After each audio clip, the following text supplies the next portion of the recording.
നമസ്കാരം. ആലപ്പി അഷ്റഫ് കണ്ടതും കേട്ടതും എന്ന യൂട്യൂബ് ചാനലിലേക്ക് നിങ്ങൾക്ക് ഏവർക്കും സ്വാഗതം. ഒരാൾ സിനിമാ രംഗത്തേക്ക് ആദ്യമായി കടന്നു വരുമ്പോൾ അയാൾ വളരെ ശാന്തനായിരിക്കും, അയാൾ വളരെ സൗമ്യനായിരിക്കും, എല്ലാവരോടും വളരെ സ്നേഹമുള്ളവനായിരിക്കും, അടക്കമുള്ളവനായിരിക്കും, ഒതുക്കമുള്ളവനായിരിക്കും, സർവഗുണ സമ്പന്നനായിരിക്കും.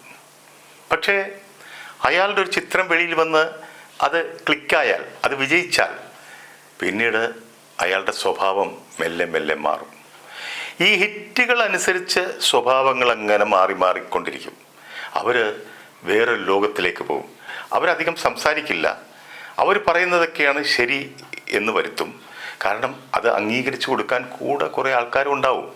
ഇതാ കിടക്കുന്ന തെങ്ങിലെ ആ മാങ്ങ കണ്ടോ എന്ന് ചോദിച്ചാൽ, സാറേ ഞാൻ കണ്ടു സാറേ, അത് ഞാൻ എങ്ങനെ പറയും, അത് മാങ്ങ ആണെന്ന് സാറിനോട് പറയുമെന്ന് വിചാരിച്ചിരിക്കുമ്പോൾ സാറത് സത്യം പറഞ്ഞു എന്നുള്ള രീതിയിൽ പറയാൻ ഏറാമൂളികളെ ഒരുപാട് പേരെ കിട്ടും. അതാണ് ഈ ഫീൽഡ്. അതിനൊരു തമിഴ് പാട്ടുണ്ട്, പദവി വരുമ്പോത് പനിവും വര വേണ്ടും തുണിവും വര വേണ്ടും തോഴ. അതായത് ഒരു പദവി വരുമ്പം നിങ്ങൾക്ക് എളിമയുണ്ടാകണം, അതുപോലെ കനിവുണ്ടാവണം എന്നൊക്കെയാണ് അതിൻ്റെ അർത്ഥം. അങ്ങനെ പദവി വന്നപ്പോഴും പണം വന്നപ്പോഴും പോപ്പുലാരിറ്റി വന്നപ്പോഴും ഒരു മാറ്റവും സംഭവിക്കാത്ത, നമ്മുടെ ഹൃദയം കീഴടക്കിയ ഒരു നടനുണ്ടായിരുന്നു, നമ്മുടെ ബഹുമാനപ്പെട്ട ശങ്കരാടിച്ചേട്ടൻ. ആ ശങ്കരാടിച്ചേട്ടന് ഈ മാതിരി കാര്യങ്ങളിൽ ഒരു മാറ്റവും സംഭവിച്ചിട്ടില്ല അദ്ദേഹത്തിന്. അദ്ദേഹം അന്നത്തെ പോലെ തന്നെ പിന്നീടും. പക്ഷേ അദ്ദേഹത്തിന് ഒരു കാര്യത്തിൽ മാറ്റമുണ്ടായി. ആ സംഭവ കഥയിലേക്കാണ് ഞാൻ നിങ്ങളെ കൂട്ടിക്കൊണ്ടു പോകുന്നത്.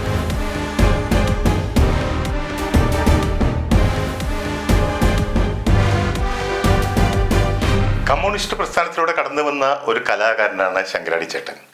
അദ്ദേഹം അന്ന് കമ്മ്യൂണിസ്റ്റ് പ്രസ്ഥാനത്തിന് വേണ്ടി ഒളിവിൽ പോയിട്ടുണ്ട്, പോലീസ് മർദ്ദനം പറ്റിയിട്ടുണ്ട്. നമ്മുടെ MM ലോറൻസ് ഒക്കെ ആയിട്ട് അദ്ദേഹം ഒന്നിച്ച് വർക്ക് ചെയ്തിട്ടുള്ള വിവരങ്ങളൊക്കെ MM ലോറൻസ് തന്നെ ഒരിക്കലും എന്നോട് പറഞ്ഞിട്ടുണ്ട്. അപ്പോൾ അദ്ദേഹത്തിന് വന്ന ഒരു മാറ്റം എന്താണെന്ന് വെച്ചാൽ, അദ്ദേഹത്തിന് പിൽക്കാലത്ത് ഒരു സമുദായ സംഘടനയോട്, NSSനോട് അദ്ദേഹത്തിന് ഒരുപാട് ആഭിമുഖ്യം, അടുപ്പവും സ്നേഹവും ഒക്കെ NSSനോട് തോന്നി തുടങ്ങി. ഒരിക്കൽ ഞാൻ അദ്ദേഹത്തെ ഒരു ഗൾഫ് ഷോയ്ക്ക് കൂട്ടിക്കൊണ്ടുപോകാൻ ശ്രമിച്ചു. ഞാൻ പറഞ്ഞു, ചേട്ടാ ഒന്ന് വരാമോ? നമ്മൾ ഇല്ലടാ, എനിക്കതിലൊന്നും താല്പര്യമില്ല എന്ന് അദ്ദേഹം പറഞ്ഞു. ഞാൻ പറയും, അപ്പോൾ എവിടെയും പോകാൻ, വിദേശത്തു നിന്ന് പോകാൻ ചേട്ടന് ഇഷ്ടമില്ലേ? ഇല്ല, എനിക്ക് സിംഗപ്പൂരൊന്ന് പോയാൽ കൊള്ളാമെന്ന് ഒരാഗ്രഹമുണ്ട് എന്ന് പറഞ്ഞു. ഞാൻ പറയും, സിംഗപ്പൂരോ? അതെന്താ ചേട്ടാ, അവിടെ എന്താ? ഇല്ല, അവിടുത്തെ പ്രസിഡന്റ് ദേവൻ നായർ എന്ന് പറയുന്ന ഒരു നായരാണ്. അങ്ങനെയുള്ള ഒരാളവിടെ ഇരിക്കുമ്പം ഒന്ന് പോകേണ്ടതല്ലേ എന്നുള്ള രീതിയിൽ അദ്ദേഹം സംസാരിച്ചു. അപ്പം ഞങ്ങളിതൊക്കെ വളരെ ആസ്വദിക്കുകയാണ് അദ്ദേഹത്തിൻ്റെ ഇത്തരം സ്വഭാവങ്ങളൊക്കെ. ഒരിക്കൽ തിരുവനന്തപുരം റെയിൽവേ സ്റ്റേഷനിൽ ഞാൻ വന്നിറങ്ങുമ്പോൾ എന്നെ കൊണ്ടുപോകാൻ ഒരു കാറ് വന്നിട്ടുണ്ട്. അപ്പോൾ ശങ്കരാടി ചേട്ടൻ അവിടെ നിൽക്കുന്നത് കണ്ടു. ഞാൻ ചോദിച്ചേട്ടൻ, എന്താ ചേട്ടാ വണ്ടി വന്നില്ലേ? ഇല്ലടാ, വണ്ടി വന്നില്ല. ഞാൻ പറഞ്ഞു, ഞാൻ കൊണ്ടുവിടാൻ ചേട്ടാ, എൻ്റെ വണ്ടിയിൽ കയറുമെന്ന് പറയും. ശരി എന്നൊക്കെ പറഞ്ഞ് മനസ്സോടെ ഞാൻ കതക് തുറന്ന് ബാക്ക് ഡോറ് തുറന്നു കൊടുത്തു. കയറാൻ പറഞ്ഞപ്പോൾ അന്ന് അദ്ദേഹത്തിനെ കൂട്ടിക്കൊണ്ടുപോകുന്ന നിർമ്മാതാവ് സുരേഷ് കുമാറാണ്. സുരേഷ് കുമാറിൻ്റെ കാറ് വന്ന് ഈ ഡോറ് തുറന്ന് അവിടെ വന്ന് കാറ് വന്ന് നിൽക്കുന്നു. സുരേഷ് കുമാറിന് നേരെ തിരിഞ്ഞിട്ട് ശങ്കരാടി ചേട്ടൻ താമസിച്ചതിന് കുറച്ച് ചൂടാവുകയും ചെയ്തു. ചൂടായിട്ട് പറഞ്ഞ്, നീ എന്ത് പണിയാണ് കാണിച്ചത്? നീ താമസിച്ചിരുന്നെങ്കിൽ ഞാൻ ഈ കണ്ട മേത്തന്മാരുടെ വണ്ടിയിലേക്ക് കയറി പോകേണ്ടി വരത്തില്ലേ എന്നാണ് അദ്ദേഹം പറഞ്ഞത്. പക്ഷെ ഞാൻ എപ്പോഴും ആസ്വദിക്കുകയായിരുന്നു ഉണ്ടായത്. കാരണം അന്നത്തെ കാലത്ത് അതൊന്നും വലിയൊരു വിഷയമൊന്നുമില്ല, എല്ലാവരും അങ്ങോട്ടും ഇങ്ങോട്ടൊക്കെ ഇങ്ങനെയൊക്കെ പറയും. ഒരിക്കൽ ഈ ഷൂട്ടിംഗ് സ്ഥലത്ത് ജഗതി ശ്രീകുമാറും ശങ്കരാജ് ചേട്ടനൊക്കെ ഇരിക്കുന്ന ഷൂട്ടിംഗ് സ്ഥലത്ത് വെച്ച് ഇതുപോലെ ഈ ട്രാക്ക് ആൻഡ് ട്രോളി ഇട്ട് കഴിഞ്ഞ് അതിൽ ക്യാമറ വെച്ച് ഉരുട്ടിക്കൊണ്ടുപോയി ഷൂട്ട് ചെയ്യുന്ന രംഗമുണ്ടല്ലോ.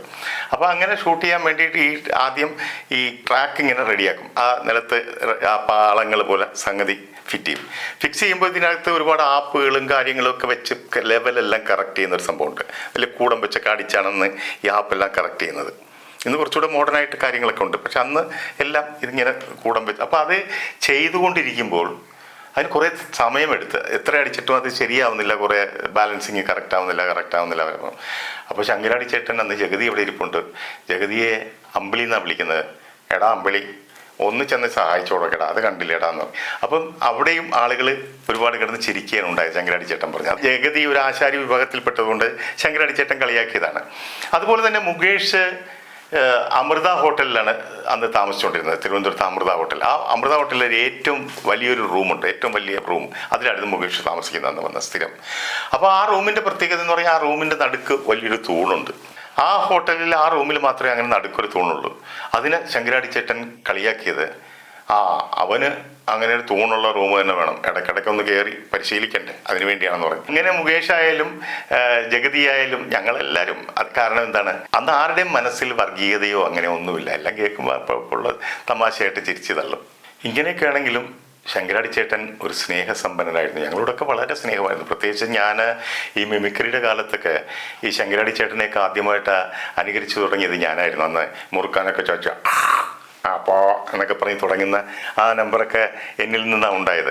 അത് പലർക്കും അറിയാവുന്നതാണ്. അപ്പോൾ ശങ്കരാടി ചേട്ടൻ എന്നോട് മാത്രമല്ല, സിനിമയിലുള്ള എല്ലാവരോടും വളരെ സ്നേഹമായിട്ടുള്ള പെരുമാറ്റവും മറ്റൊക്കെയാണ്. പക്ഷെ ഇങ്ങനൊരു വ്യത്യാസമുണ്ടെന്ന് മാത്രമേ ഉള്ളൂ. ശങ്കരാടി ചേട്ടൻ പിശുക്കനായിരുന്നു. അദ്ദേഹം അത് ജന്മനാ കിട്ടിയതുപോലെയാണ് അദ്ദേഹത്തിൻ്റെ പിശുക്ക്. അദ്ദേഹത്തിൻ്റെ ഒരു ചായ വാങ്ങിച്ചു കുടിച്ച ആൾക്കാരെയൊന്നും എനിക്കറിയില്ല. അദ്ദേഹം എന്നോട് പറഞ്ഞിട്ടുണ്ട്, എനിക്ക് ആദ്യം ആരോ സമ്മാനിച്ച വാച്ച് തൊട്ട് ഈ അദ്ദേഹം ജീവിച്ചിരിക്കുന്ന അന്ന് വരെയുള്ള വാച്ചുകൾ അദ്ദേഹത്തിൻ്റെ കയ്യിലുണ്ട്. 250 വാച്ചുകൾ എൻ്റെ കയ്യിലുണ്ടെന്ന് പറഞ്ഞു. ആർക്കും കൊടുക്കത്തില്ല അദ്ദേഹം. അങ്ങനെയാണ് പോകുന്നത്. പക്ഷേ അദ്ദേഹം സമ്പാദിച്ച കോടിക്കണക്കിന് സ്വത്തുകൾ എല്ലാം അവസാന കാലത്ത് എല്ലാം NSSന് എഴുതി വെച്ചിട്ടാണ് അദ്ദേഹം വിടവാങ്ങിയത്. അപ്പോൾ ശങ്കരാടി ചേട്ടനെ പറ്റിയുള്ള ഈ വിവരങ്ങൾ ഞാനിവിടെ പറയാൻ കാരണം, അന്നത്തെ കാലത്ത് ഇതൊന്നും ഒരു വിഷയമല്ല. ഇതൊക്കെ പറയുമ്പോഴും പിടിക്കുമ്പോഴും. ഇന്ന് കാലം മാറി. ഇന്ന് ഇങ്ങനെയൊക്കെ പ്രവർത്തിച്ചാൽ അയാളെ വർഗീയവാദി, തീവ്രവാദി അങ്ങനെയൊക്കെ പറഞ്ഞ് പല പേര് പറഞ്ഞ് മാറ്റും. അന്ന് അതൊക്കെ ഞങ്ങൾ എൻജോയ് ചെയ്യാണ് ഉണ്ടായത്. ശങ്കരാടി ചേട്ടനെ പോലുള്ള മഹാനായ നടൻ്റെ മുമ്പിൽ നമസ്കാരം അർപ്പിച്ചുകൊണ്ട് നിർത്തുന്നു. നന്ദി, നമസ്കാരം.